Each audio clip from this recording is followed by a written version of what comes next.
오늘 드디어 수원 삼성이 경기에서 승리를 했습니다. 오늘은 이제 리그가 아니라 코리아컵 2라운드였고요. 코리아컵 2라운드면 64강전이거든요. 64강전에서 수원 삼성과 이랜드의 경기였고 2대1로 승리를 거뒀어요. 근데 오늘 경기는 기본적으로 두 팀 다 로테이션을 많이 돌린 날이었고요. 특히나 이랜드 같은 경우에는 오늘 지난 경기와 비교했을 때 10명의 필드 플레이어가 모두 바뀐 상태에서 경기를 했습니다. 그 정도로 로테이션이 일단은 많았거든요. 그러다 보니까 오늘 수원 삼성의 접근 방식 자체가 나쁘지 않았어요. 어떤 거냐? 수원 삼성이 평소와는 다르게 선수비 후역습을 채택을 했습니다. 그러니까 어떤 식이었냐? 오늘 경기에 4-3-3이었는데 기본적으로 전방에서 이랜드가 볼을 잡았을 때 수원 삼성은 달려나가지 않고 앞쪽에서 기다리고 있었어요. 기다릴 때 파울리뉴, 김지현, 그리고 박상혁, 그리고 김지호까지 이 4명의 선수가 이렇게 일렬로 약간 앞쪽에서 기다리는 형태를 취했습니다. 그러면서 이 앞쪽에서 기본적으로는 4명의 선수가 위치하면서 가운데에 수비 블럭을 만든다. 이 선택이었던 거죠. 그리고 이제 이게 그래도 잘 통했던 게 어떤 거냐면 이랜드가 아까 말씀드렸던 것처럼 10명의 선수를 로테이션을 시켜놓은 상태였기 때문에 수비에서 공격으로 나갈 때 빌드업의 미스가 좀 많았어요. 그러다 보니까 오늘 변성환 감독이 본인이 선호하는 축구, 볼을 조금 더 소유하고 달려드는 압박을 하고, 물론 이제 이러한 형태의 축구를 안 했던 건 아니지만 조금 더 오늘은 보수적으로 기본적으로 앞에 있는 4명의 공격수가 달려들지 않고 수비 블럭을 이렇게 만들고 있다. 요 이제 수비 블럭을 그래도 잘 만들고 인내심 있게 기다리는 경기였습니다. 그래서 전반전에는 이랜드가 훨씬 더 볼을 많이 소유하고 경기를 했었거든요. 근데 아무래도 이렇게 진을 치고 있다 보니까 이랜드가 볼을 전개할 때 요 안쪽에서 아무래도 2명의 중앙 미드필더가 있었고, 그리고 2명의 공격형 미드필더, 이렇게 4명의 선수가 요 가운데로 들어왔어요. 그 다음에 최전방 공격수가 내려왔다 올라갔다. 그러면서 요 사이 공간에서 볼을 받으려고 했는데 이 사이 공간에서 볼이 투입될 때 미스가 좀 많이 나왔습니다. 그래서 수원 삼성이 사실은 초반에 끊어낸 다음에 역습을 통해서 이제 이랜드의 실수를 유발한 이후에 결정적인 찬스가 꽤 많았어요. 그러니까 예를 들면, 그러니까 오늘 수원 삼성은 이렇게 4명의 선수가 일렬로 배치가 돼서 기본적으로 4-2-4 처럼 수비 블럭을 안쪽에 만들고 있었어요. 그리고 이랜드가 뒤에서 기본적으로 3백을 기반으로 빌드업을 하는데 이 안쪽 공간으로 패스를 넣는 것을 좀 어색해했죠. 팀 전체적으로 본인의 위치에서 뛰지 않는 선수들도 좀 있었고 조직력 자체가 좀 그렇게 좋지 않다 보니까 볼을 돌리다가 실수가 많이 나왔어요. 예를 들면 이런 장면, 이 장면도 수원 삼성이 자리를 지키고 이렇게 수비 블럭을 만들고 있는데 여기서 볼을 안쪽으로 못 넣겠으니까 뒤로 돌리는 장면입니다. 돌릴 때 순간적으로 볼을 받는 선수가 김지현의 압박을 당해요. 근데 압박을 당할 때 볼을 뺏겼습니다. 여기서 백패스를 했는데, 그리고 여기서도 몸을 순간적으로 돌렸는데 잘못 돌아섰죠. 그러다 보니까 김지현이 여기서 볼을 뺏었어요. 그런 다음에 1대1 찬스가 되는 요 장면이었죠. 근데 여기서 김지현 선수가 슈팅을 머뭇머뭇거립니다. 그러니까 김지현 선수가 약간 그 요즘에 보면 이런 1대1 찬스나 슈팅 찬스에서 조금 이제 자신감이 좀 부족해요. 그러다 보니까 요 1대1 찬스에서 슈팅을 머뭇거리다가 상대 수비수들이 달려들면서 김지현 선수가 슈팅을 할 때는 이미 모든 선수가 달려들어서 슈팅 각도를 막아버리고 슈팅도 못 때려보고 볼을 뺏기는 이런 장면이 나옵니다. 그러니까 이런 거 보면 사실 수원 삼성이 경기 초반에 본인들의 플랜을 그래도 비교적 잘 짜왔는데, 그리고 이제 상대의 실수를 유발해서 볼을 끌고 올라갔는데 여기서 약간은 결정력에 대한 문제, 이런 것들이 조금 아쉬움이 있었다. 그리고 이제 여기서 기본적으로 오늘 경기의 승리 요인 중에 하나는 교체로 투입이 됐을 때 가장 중요했던 게, 오늘의 이제 가장 승리 요인 중에 하나가 파울리뉴의 위치였거든요. 그러니까 파울리뉴가 이제 천안에서 넘어오기 전에, 수원 삼성으로 오기 전에는 이 선수가 18경기에서 전반기에 9골을 넣었어요. 근데 지난 시즌에 파울리뉴가 수원으로 넘어온 다음에는 지금까지 한 골밖에 못 넣고 있었거든요. 모든 경기에서. 그래서 아니 이 파울리뉴가 천안에서는 그렇게 잘하다가 왜 수원으로 넘어온 다음에는 이렇게 공격 포인트가 안 나오냐 였는데, 파울리뉴의 활용법 자체가, 파울리뉴는 이 선수는 세컨드 스트라이커에 좀 가까운 선수예요. 그러니까 이런 유형의 선수가 있죠. 측면에서 스피드가 엄청 빠르거나 드리블 돌파를 엄청 잘하거나 이런 유형은 아니고 미드필더 라인 혹은 공격수 요 라인 사이에서 떨어지는 세컨볼에 대한 매우 지능적인 움직임을 가져가면서 떨어지는 세컨볼을 받아서 키패스도 보내주고 슈팅도 가져가고 이런 세컨드 스트라이커 유형이거든요. 그러다 보니까 전반전에는 이런 형태로 나왔다가 후반전에 김지현을 빼고 일류첸코, 그리고 김지호를 빼고 브루노 실바, 그리고 박승수를 집어넣으면서 파울리뉴를 가운데 둡니다. 이렇게 뒀을 때 일류첸코와 파울리뉴 요 두 명의 콤비네이션이 굉장히 좋았어요. 그러니까 기본적으로 일단 이랜드가 이제 사실 교체를 한 다음에도 수원 삼성은 이런 수비 블럭을 만들었거든요. 수비 블럭 만들었는데 이랜드가 실수가 나오잖아요. 그리고 공격으로 올라갔다가 볼을 전개하다가 실수가 나오니까 실수가 나온 동시에 수원 삼성이 일류첸코한테 줍니다.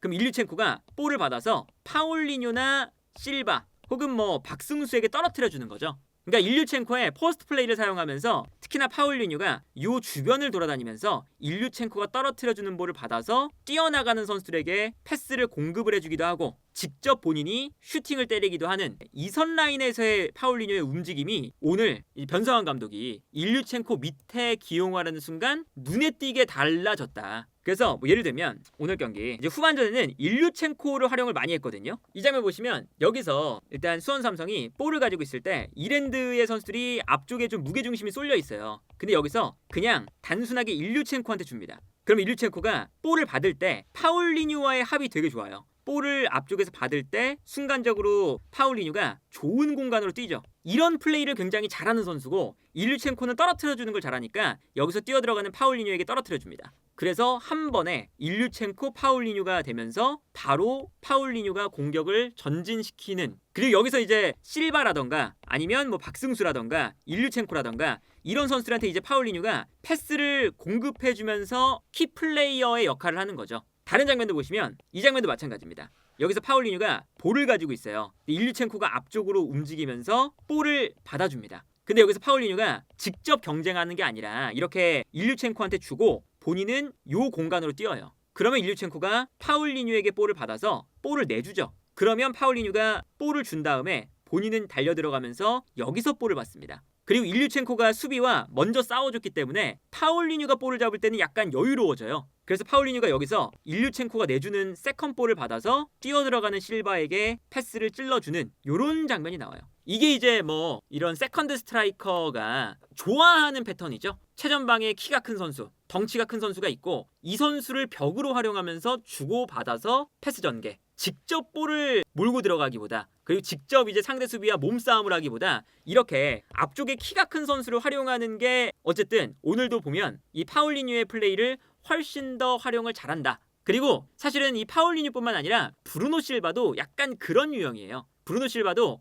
본인이 혼자 직접 뭔가 엄청난 스피드와 드리블 돌파를 통해서 수비를 막 해집어 놓는 그런 스타일보다 영리한 오프 더 볼 플레이가 장점인 선수거든요. 이 선수도 약간은 세컨드 스트라이커 성향이 좀 있어요. 그러다 보니까 오늘 경기에서 일류첸코를 중심으로 밑에 파울리뉴와 실바, 그리고 여기서 실바에게 패스가 갑니다. 그리고 실바가 여기서 센스 있게 흘려요. 흘린 다음에 앞으로 뛰어나가요. 그러면 일류첸코가 받아서 실바에게 내주는 거죠. 그래서 이 다음 장면을 보면 일류첸코가 볼을 받아서 뛰어들어오는 실바에게 내줍니다. 그럼 실바가 여기서 볼을 가지고 전진을 하게 되는데 볼을 가지고 전진할 때 반대편에 있는 파울리뉴에게 패스를 보내주거든요. 그래서 실바가 일류첸코가 준 볼을 받아서 파울리뉴, 그리고 파울리뉴가 볼을 받을 때 여기서 일류첸코의 움직임이 중요한데 일류첸코가 어떤 움직임을 가져갔냐? 앞으로 달립니다. 미끼 역할을 하는 거죠. 그래서 일류첸코가 여기서도 파울리뉴가 볼을 잡는 순간 파울리뉴가 직접적으로 수비 라인과 싸우는 게 아니라 일류첸코가 달려나가면서 수비를 약간 뒷걸음질 치게 만들어요. 그리고 반대편에 박승수 선수도 있었기 때문에 수비가 자연스럽게 파울리뉴한테 달려드는 게 아니라 뒤로 물러날 수밖에 없는 거죠. 이때 파울리뉴가 여유로운 공간에서 볼을 잡아서 곧바로 슈팅을 때립니다. 근데 여기서 파울리뉴가 킥이 기본적으로는 좋은 선수이기 때문에 여기서 환상적으로 감겨 들어가는, 골대 모서리 부근으로 감겨 들어가는 예술적인 슈팅으로 득점을 만들죠. 이런 장면 보면 확실히 이제 오늘 경기를 봤을 때 저 파울리뉴의 활용법도 아마 이제 변성환 감독이 측면에 두는 게 아니라 이렇게 세컨드 스트라이커로 뒀을 때, 특히나 일류첸코라는 연계 플레이가 굉장히 좋은 포스트 플레이어를 데려왔으니까 일류첸코를 활용해서 파울리뉴, 브루노 실바 이런 선수들을 활용하는 방법의 실마리를 어느 정도는 찾았다. 그리고 이제 여기에 대해서 이제 오늘 경기의 핵심적인 선수는 박승수 선수라고 할 수가 있겠죠. 사실 박승수 선수가 들어오고 나가고 요 차이부터 사실은 경기가 약간 바뀌기 시작했어요. 그래서 오늘 박승수 선수의 이런 플레이가 기본적으로는 가장 돋보였었는데 어떤 거였냐면, 그러니까 이게 측면에서 뛰는 선수는 결국에는 드리블 돌파로 수비를 흔들어줄 수 있는 자원이 있어야 흔들린다 라는 걸 보여준 거예요. 이게 오늘 경기 보시면 여기서도 박승수, 그리고 여기서 뭐 파울리뉴, 일류첸코, 실바 이렇게 4명이 뛰어가요. 근데 여기서는 이기재가 박승수 선수한테 줍니다. 근데 박승수 선수가 여기서 볼을 받아서 전진을 하는데 볼을 끌고 들어가다가 한번 접죠. 접으니까 수비가 순간적으로 달려나가다가 박승수를 따라 움직이는데 그 순간 다시 치고 나갑니다. 이 방향 전환과 완급 조절이 굉장히 좋은 드리블러잖아요, 박승수가. 그러니까 이게 그동안 수원 삼성의 공격이 답답했던 이유 중에 하나가 조금 정적인 면도 있었고, 선수들의 움직임이 정적이니까 돌파를 통해서 개인 능력으로 뭔가 만들어내야 되는데 이 개인 능력을 가진 드리블러가 다소 좀 부족했죠. 아까 말씀드렸던 파울리뉴도 좀 가운데 있어야 되는 선수고, 브루노 실바도 좀 가운데 있어야 되는 선수고, 측면을 흔들어줄 수 있는 드리블러는 박승수였는데 박승수 선수가 20세 이하 아시안컵에 다녀오느라고 경기에 못 나왔잖아요. 근데 오늘 경기 나오면 확실히 이런 돌파가 되니까 한 번에 박승수가 이 돌파가 되면서 수비를 무너뜨립니다. 수비가 박승수를 따라가다가 순간적으로 속았죠? 아까 그 장면에서. 그리고 이렇게 박승수가 깊숙하게 들어가니까 이랜드의 수비도 뒤로 끌려 들어갈 수밖에 없어요. 당연히 깊은 지역까지 들어가잖아요. 그래서 박승수가 깊은 지역까지 볼을 몰고 들어가니까 이랜드의 수비도 뒷걸음질을 치는데 그 순간 박승수는 앞으로 달려나오는 선수를 보고 컷백. 여기서 이제 결정적인 슈팅까지 만들어지는 장면이었죠. 이렇게 좋은 드리블러가 있다는 게 얼마나 상대의 수비를 흔들어줄 수 있는지를 박승수가 확실하게 보여줬다. 그래서 득점 나올 때도 마찬가지입니다. 득점 나올 때도 박승수가 여기서 혼자서 드리블을 딱 쳐요. 그 수비를 흔들어 놓거든요, 이 안쪽에서. 그래서 결국에는 이기재 선수가 볼을 잡을 때 박승수의 이런 저돌적인 드리블 때문에 순간적으로 수비가 박승수에게 끌려가 있습니다. 그래서 이기재가 편안하게 크로스를 올리죠. 이게 선제골이 나오는 장면이었는데 이것도 결국 박승수가 흔들어줬기 때문에 이기재 선수에게 공간이 났고요. 물론 이제 크로스가 골키퍼의 실수로 이기재 선수의 크로스를 잘못 쳐내서 실바에게 떨어졌고, 실바가 여기서 세컨볼을 잡아서 일류첸코가 득점을 만드는, 물론 이제 이랜드의 실수가 나오면서 득점이 나온 장면이긴 했지만 이 장면도 박승수 선수가 얼마나 측면을 잘 흔들어줄 수 있는 선수인지, 그리고 변상환 감독이 어쨌든 이 박승수 선수의 활용법은 빠삭하게 알고 있는 감독이거든요. 뭐 17세 이하 월드컵 나갈 때도 이 박승수 선수가 그 대표팀에서 양민혁, 윤도영, 그 다음이 그 나이대가 박승수였어요. 그래서 실제로 17세 이하 아시안컵 할 때는 양민혁이 나가면 박승수, 윤도영이 나가면 박승수가 들어오는 이런 식으로 썼거든요. 그러니까 1대1 드리블 돌파에 매우 능한 선수인 걸 알다 보니까 오늘도 결국엔 측면 지역에 박승수를 투입해서 순간적으로 측면에서 무너뜨리는 이런 자원으로 박승수를 활용했고, 그게 어쨌든 잘 통했다. 그래서 이제 오늘 이 변상환 감독의 일단 접근법은 나름 괜찮았는데, 이게 또 이랜드가 오늘 선수의 많은 로테이션이 있었기 때문에 기본적으로 얻은 승리이기도 해요. 왜 그러냐면 오늘 이 아까 말씀드렸던 좀 기다리는 수비가 사실은 약간 좀 어설픈 면이 있었습니다. 어떤 거냐? 이렇게 3백이 이랜드가 있고요. 중앙 미드필더가 요 가운데 있었거든요. 그리고 4명의 이제 공격수가 앞쪽에 이렇게 기다리고 있었어요. 근데 이렇게 4명의 선수가 3명의 선수를 상대로 기다리고 있으니까